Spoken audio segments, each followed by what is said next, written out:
What's up everybody, Farmer Q here, and today we're going to be doing a little sprinkler work. Specifically, we're going to be changing out a controller. A lot of people look at these controllers and they get all confused and they don't want to deal with it. Well, let me tell you something. It's a pretty simple process, and I'm going to break it down and show you how I go about doing it. Before we get carried away, here's the tools we'll be using. We have a little screwdriver here that fits any of those little small ports in the controllers really easily.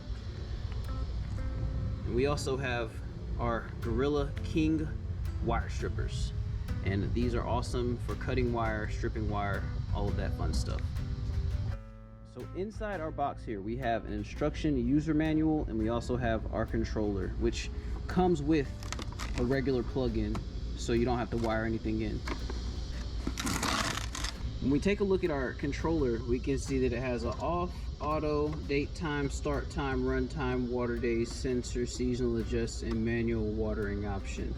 We'll go through a little bit of that when we actually get it installed, but we also have a program sheet that we can write out the days, the times, the alternates, everything that we want to do as far as our watering times. So the controller that we'll be replacing today is this Orbit.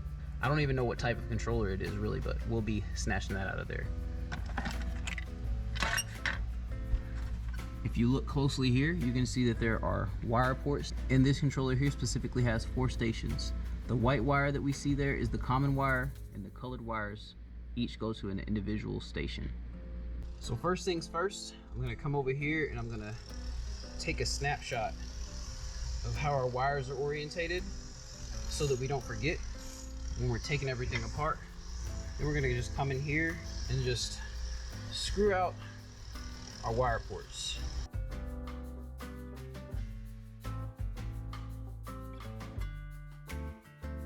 So a lot of these controllers, especially the old school ones, have sticky strips on the back of them. Some of them have like a little hoist where you press up on it and it pops off, but we're just gonna pull this off here. Well, it didn't have the sticky strips, but that's okay, because we know that we had screws in the wall in these 3 areas. We're gonna use this spot like right here for tapping the new controller in place.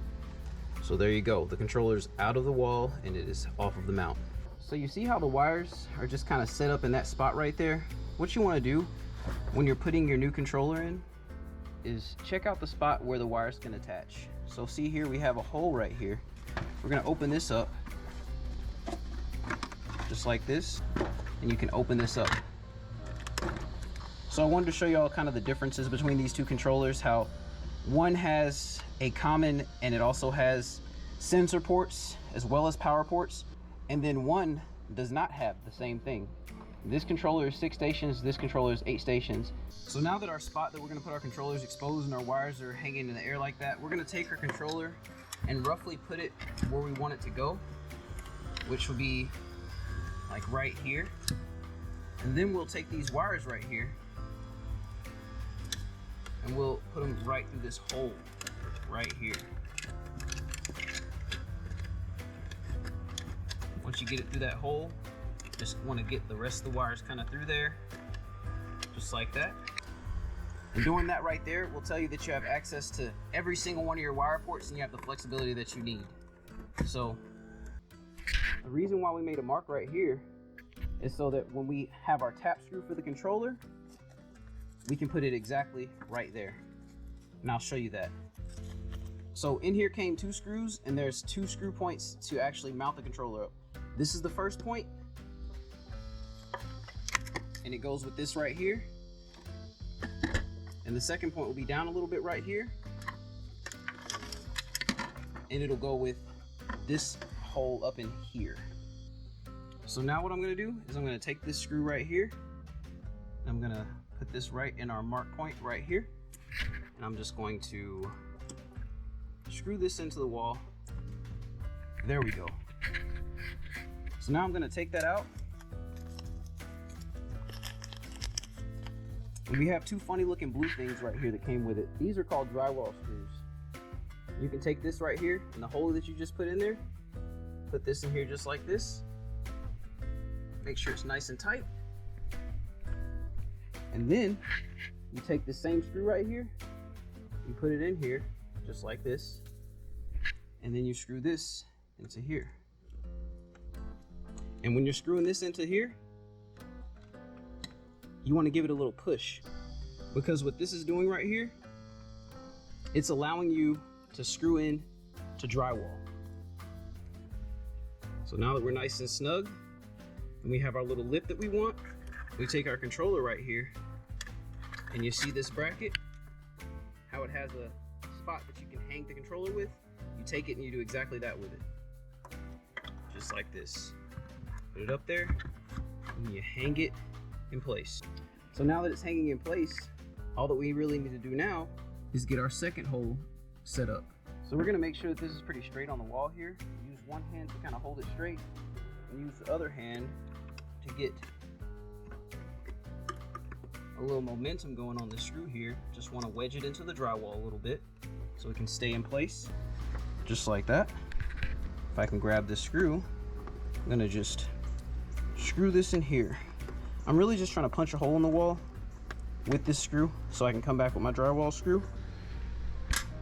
So now that we have our drywall anchor set to here, we're gonna take our screw, I'm gonna put it right into place, just like that. We're gonna come in here, we're just gonna screw it into place. Now it may not cooperate with you, but it'll go. So now we have our controller successfully mounted. So now we have all of our wires inside of our controller, and we have all the freedom of space that we need to have. So let's get this wired up. So before you do any of this, make sure that you do not have power to the controller. So this right here means that I do not have power to the controller. The first wire that we'll be coming in with is our common wire. We just bring this in here. So just like that, screw this in until it gets tight on the wire. You can see the wire's nice and snug, it's not going anywhere. The next wire we'll be coming in with is zone 1 right here. I screwed it loose already. Zone 1 is red. That's why I took a picture of the wires here so that I can come back and just know exactly where I'm going into our ports with. So we're gonna put this one right here. I'm gonna screw this one into this port. Zone 2 is green. Zone 3 is yellow. The last zone, which is zone 4, is blue. So now we've gotten all of our station wires wired up. There's 2 extra wires that don't go into anything right here, and our wires are also hooked up. So now that we've gotten our controller all hooked up, let's plug it in and see what happens. So as you can see, we're all powered up and ready to go. So it turns out our sensor didn't really work. It was outdated and everything. So let's go over a few things in the controller before we test it. Right now it is August 25th.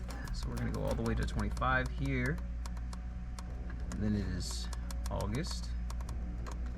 Then it is year 2022. And it automatically sets us on the right day. Start times. We want one start time to be at 2 a.m. and we want one start time to be at 4 a.m. I'm gonna take one whole cycle and split it in half. So we go over to run times, station 1. Everything on this landscape is spray zones, and they're set up to be pretty equal with each other as far as precipitation rate. So I'm gonna set all of our spray zones to 15 minutes, but that means since I got 2 run times, I'm gonna actually have it set to 7 minutes or 8 minutes. We'll go ahead and go with the modest and go 7. 7 for 1. Now that I think about it, our front yard is MP rotators, so we're gonna go for 20 minutes total run time. So we'll go 10 minutes here. Zone 3 is the same thing. Then zone 4 is a regular zone as well, so we'll go 7 with this one. Switch over to water days. We're gonna water Monday. We're not gonna water Tuesday. We're gonna water Wednesday, so we press the plus. Not gonna water Thursday. We're gonna water Friday. And then we're gonna water, that's it. So we water, if the drop is not crossed out, it's on. If it's crossed out, it is off.